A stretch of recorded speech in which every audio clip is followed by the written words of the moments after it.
Hello. Hello, everyone. Good evening. I hope everybody's enjoying a great evening. We are at the end of the week now. It's been a nice and productive week. It's been quicker than expected. It seemed slow in the beginning, but it kind of gradually accelerated. It was kind of weird. But yeah, we're at the end of the week now. We're well into this new month of August. In case you didn't know, 8 is the number of new beginnings. We are in the 8th month of the year. So, yeah, just embrace those new beginnings. You know, whatever you're pursuing, this is a great opportunity to start fresh. I'm embracing a fresh mindset. There's a lot of great things I have planned and that I'm doing in the works and in the background.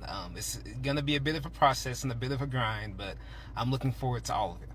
But I just want to talk to you all today, but specifically, I wanted to address the men in this Facebook Live, and more specifically, men who have any kind of dating woes or who are disappointed or frustrated with the dating landscape today and how things may be working out for them. I want to start my message with a question. How much do you want to suffer? And I know that's a wacky question, but I want to ask it that way. Just how much do you want to suffer? And I asked that question not to be negative, but I just want to use that as a springboard for an argument that I have. I've had time to take a look at the landscape and some of the goings on outside. You know, I get to go to different social events, mixers, meetups, etc. You know, it's the summer. Everybody's gathering around. You know, we're out enjoying ourselves, attending different events, you know, making new connections, hopefully making quality connections and finding some new friends. And I just noticed when I observe, especially the women today, just looking at men to women relations, but specifically from the aspect of the women, they just really seem like they're over men. That's probably the simplest and best way to describe it. They seem like they're over men in terms of, you know, their interactions with them, in terms sometimes even of the dating and relationship dynamic. And I just think that's because of the history that's developed between the two sexes over time. You know, there's been a lot of, I'd say, dysfunction when it comes to relationships, a lot of irresponsible choices and decisions, a lot of broken hearts and heartache. And some people, you know, are just at a place where they're pretty much over or through with all of that. You know, for women, I would say sometimes it's because they've been hurt in the past. It's because of the inconsistency on the part of the men whom they've dealt with. Sometimes it's just because people enjoy their peace. You know, people really aren't trying to get tangled up, you know, or be in a relationship, period. You know, they don't want to deal with the drama that comes with it. You know, a lot of people, you know, we embrace, you know, the bright side, the ecstasy of being in a relationship with someone, of being connected to them, of being liked and loved and accepted. But, you know, we don't want to do the work sometimes. So a lot of people, they overlook the work that comes with the relationship, and they just want to be hooked up because it's what's culturally celebrated. So I think there's some of that, and honestly, when it comes to women's, some of the indifference I observe from some of the women today, I think the men could actually learn from their example. I believe there can be a healthy aspect of that degree of focus and just disregard for empty connections, or, you know, connections that lead to a dead end. And I say this because there was one time I went to an event, and, you know, there was a young man there, a gentleman who was basically ranting about, you know, women and his disappointment with dating outcomes. And this man, to keep a long story short, essentially spent about or close enough to a paycheck on a single date. I guess he had been getting on the Hinge app or whatever, and, you know, he had met a lady, proposed 3 spots for her to go to. I guess predictably in this situation, she picked the most expensive spots and dishes, but by the end of the night, he ended up spending a little over $1,000, like literally. And he called himself being upset about it, you know, and upset with women. And, you know, for him, it was these women and women this and women that. He wants to blame everything on the opposite sex. But I don't think the opposite sex is to be questioned. I think the person to be questioned is him. You know, it's him and his lack of sound judgment. And I just feel that, you know, as men, we really need to think about, you know, where our focus is and where our energy is going, you know, because, you know, dating can be messy. There are people of both sexes, men, women, and other who, you know, they take advantage of people. You know, it can be really treacherous out there. And I just really think that, you know, you learn through the hard knocks of those experiences. But I just also feel for men, I want to make a call for us to get just reoriented in terms of what we are actually called to do in this life. Now, it's my conviction that, you know, we are called to fulfill a purpose, and that purpose isn't rooted in romantic engagements. We might find a special someone to join us on our journey through life, but I believe that every human being was endowed with an assignment. And I speak authoritatively on this because this is just my firm conviction, and I say that in opposition to, you know, claims by the manosphere, claims by Red Pill, claims by, you know, every other entity and thought and philosophy out there. I just really don't think as men we are out here necessarily to be looking to, you know, hook up with women or be in a relationship, you know, or pursue and even chase women. I really think that we are called to fulfill an assignment. I think in every man, God has endowed him with a purpose and a mission to accomplish. And the only individual we need to be looking out for in terms of accompanying us on that mission is somebody who's really equipped, you know, and designed to join us on that purpose journey. I heard from one pastor one time, he was talking about how, you know, when it comes to soulmates, we oftentimes think of soulmate in terms of SOUL, as far as somebody who, you know, allegedly perfectly complements us, you know, to the point where they finish our sentences, they're thinking our thoughts, all of that good stuff. But I believe in a soulmate as in SOLE mate, as in someone who is actually designed to run with us through the journey of life.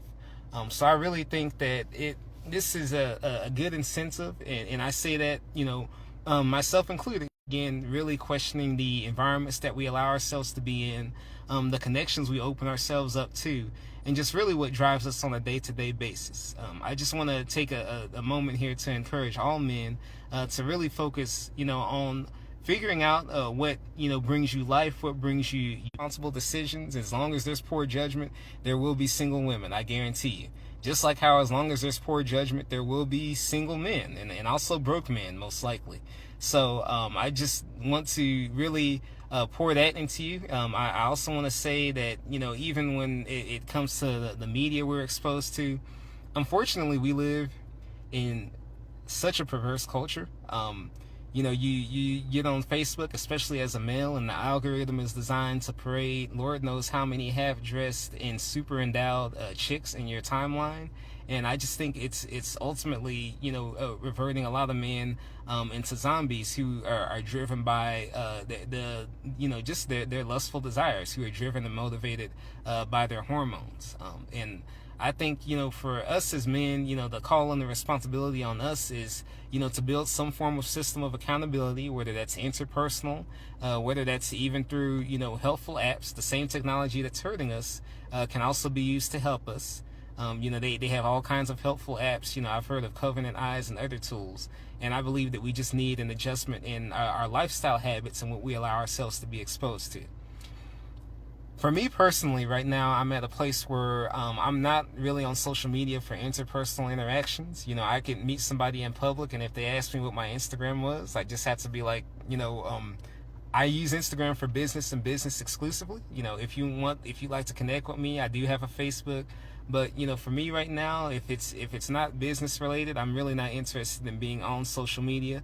That's been my focus, especially with some of the things I have coming up, including my book on intentional dating, which I'll share the details on in a little bit. But I just want to say that just to say that I deal with the same struggles as any other man, but what I'm focused on doing is really making an adjustment in my lifestyle decisions and in my habits, and, you know, altogether in my life, especially as a Christian, and in order to be the best man that I can be for the right woman. And I know that that right woman is going to come in time, and she absolutely cannot be just anybody, because I'm not just any kind of man, and I'm not just on any kind of assignment. So even for me, when it comes to my personal dating journey, when, you know, I go out to, you know, events, when I go out just to socialize and to enjoy a good outing and meet new people, I'm really not interested in so much, you know, in trying to find a woman or pursue a woman.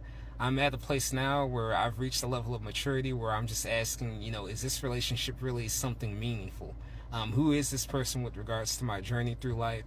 There's so much that you find out only in time. So, it's funny because I'm getting ready to do some volleyball with some friends out now, and the host is talking about, hey, what do you know? Maybe you'll even find love while you're out here. Well, for me, love isn't something that I'm necessarily looking for, because love is where I'm coming from. Like, I like to say that love is my hometown, because I've learned things even through my journey as a Christian that's helped me to understand that love isn't something that you're meant to find in someone else. Love is already allowed to live and triumph inside of you, because God is inside of us and He is love.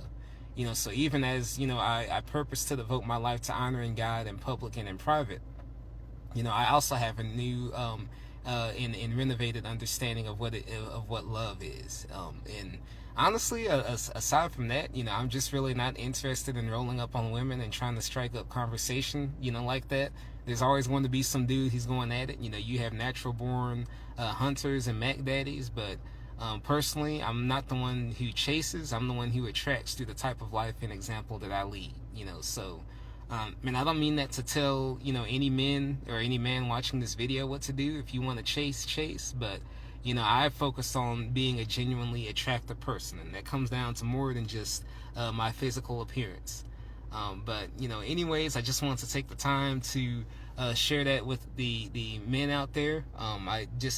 Again, I think there needs to be just an adjustment in our outlook, in our understanding of the climate that we're in today, and also in better understanding, honestly, and better respecting women, and understanding where they're coming from. A lot of times men can think in solid concrete colors. We think that only red, yellow, and blue exist. A lot of times women, both think and speak in more diverse colors. They understand violets and greens and purples and magentas and cyans and everything in between. So they're just really more complex, and I'm just really looking forward to doing my part to contribute to a generation of men who see women as not as objects to be conquered, but they see women as life partners and helpmates and queens, neighbors and royalty, to be honored, to be respected, and also even with the right person to be trusted, and counted on, and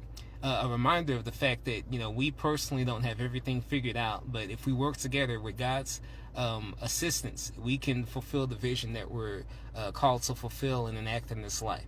And I just think it's good for us, especially as men, to really focus on affecting great things in this world.